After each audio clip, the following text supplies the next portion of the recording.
খালেদা জিয়া কেন বলেছিলেন যে এই সংবিধান ছুঁড়ে ফেলা হবে? ৭২ সংবিধান কি এখন আর আছে? কোথাও কি আছে যে আপনি ছুঁড়ে ফেলে দিতে চাচ্ছে বারবার? বিএনপি প্রথম থেকেই কিন্তু সংবিধান মেনেই সবকিছু করার কথা বলছেন।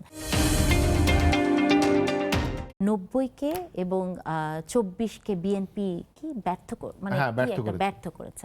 আসলে হয় কি মোটা দাগে এই ধরনের কথা আমি জানি না যে ৯০-কে কি করে বিএনপি ব্যর্থ করে দিল এবং ৯০-এর আন্দোলনে মানে আপনি দেখেছেন তারপরে বেগম খালেদা জিয়া ক্ষমতায় এসছেন, হ্যাঁ, বা সেই সময় তার যে ভূমিকা, বা আমি মনে করি যে ৯০-এর মাধ্যমেই কিন্তু বাংলাদেশের নারী নেতৃত্ব সরকারি জায়গায় মানে প্রতিষ্ঠিত হয়েছে, প্রধানমন্ত্রী আমরা নারী পেয়েছি। এবং কোন জায়গা থেকে ৯০-কে বিএনপি ব্যর্থ করে, দেখেন বিএনপি কিন্তু মোটা দাগে একটি রাজনৈতিক দল। বিএনপি কিন্তু কোনো মানে চার্চের ভেতর হওয়া বা কোনো প্রিস্টের দেয়া কোনো বাণী দেওয়ার কোনো দল না। প্রত্যেকটা দেশের রাজনৈতিক দলের যে ক্যারেক্টারিস্টিক থাকে, যেটি সামান্তাদেরও আছে, বিএনপিরও তাই আছে, এবং বিএনপি ভোটের রাজনীতি করবে, এটাই হচ্ছে সবচেয়ে বড় কথা। এবং ২৪-কে আমি যদি সামান্তাকে প্রশ্নটি করি যে ২৪-কে আমরা যত যাই আপনি বলেন না কেন যে এনসিপি নিজের হাতে নেয় না, কিন্তু ২৪-এর একটা বড় জায়গা জুড়ে কিন্তু জেনজিরা থাকবে, সামান্তারা থাকবে। তো আমি যদি সেই জায়গা থেকে বলি যে যে স্বপ্নটা আমরা দেখেছিলাম বা যা হওয়ার কথা ছিল, সেই স্বপ্নটা বা সেই জায়গাটাকে পুরোপুরি সামান্তারা না আসলে এনসিপি বা হোয়াটএভার যারা, হ্যাঁ, তারা ব্যর্থ করে দিয়েছেন। কারণ আমরা তো ভেবেছিলাম যে আমরা প্রাচীন, আমরা হচ্ছে মানে বরফ যুগের মানুষ, কিন্তু যারা নতুন আসছেন তারা আমাদেরকে অন্যরকম করে করবে। তাহলে আপনার কি স্বপ্নভঙ্গ হয় নাই? সেটার দায় কি সামান্তারা মানে এড়োতে পারেন? আর যে গণভোটের কথা আপনি বলছেন বা সংসদে কেন এই বিষয়গুলো না এসে, হাম না এসে, এটা না এসে শুধুমাত্র জুলাই সনদ, সেই কথাগুলো তো আমরা বলছি যে এই সনদগুলো বা এইগুলো নিয়ে কারা কথা বলছে বেশি? এখানে আমার একটা প্রশ্ন আছে, যেমন জি। গণভোট অধ্যাদেশ বাতিল হয়েছে, কিন্তু গণভোট তো বাতিল হয় না। বাতিল হয়েছে কি? না, গণভোট তো বাতিল হয়নি, কিন্তু আপনি দেখবেন যে এখন গণভোট নিয়ে যেটা হচ্ছে, বা সামান্তা একটি প্রশ্ন করলেন যে কেন তারা শপথটি করলে না। বিএনপি যে শপথটি করবে না, কারণ বিএনপি প্রথম থেকেই কিন্তু সংবিধান মেনেই সবকিছু করার কথা বলছেন।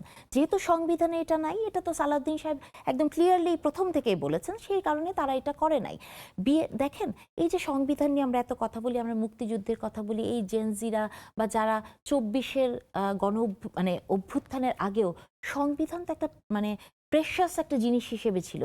এমন কি হয়ে গেল যে এই সংবিধানকে একেবারে বাতিল করে দেওয়ার একটা চেষ্টা চলছে? হ্যাঁ, কিছু অধ্যাদেশের কথা আপনি বলতে পারেন, কিন্তু রাতারাতি এই সংবিধান মানা হবে না, এই সংবিধান নাই।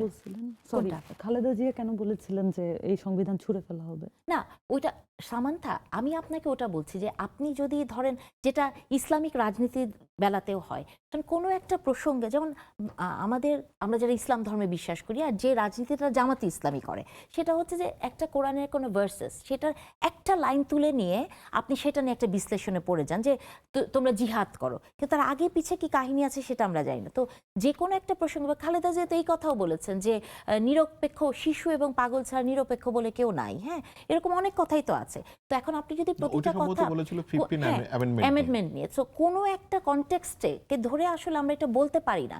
কিন্তু আমি মনে করি যে বিএনপির অবস্থান প্রথম থেকেই ক্লিয়ার ছিল।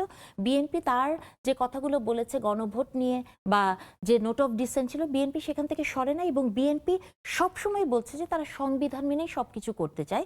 যেহেতু সংবিধানে এটা নাই, ইভেন আপনি স্বাধীন মালিক যিনি, ওনার কথা আপনি শুনেছেন যে উনিও বলেছেন যে এইটা যদি নেওয়া হয় শপথটা, তাহলে অন্য কিছু কিন্তু ভ্যালিডেশনটা পাবে না।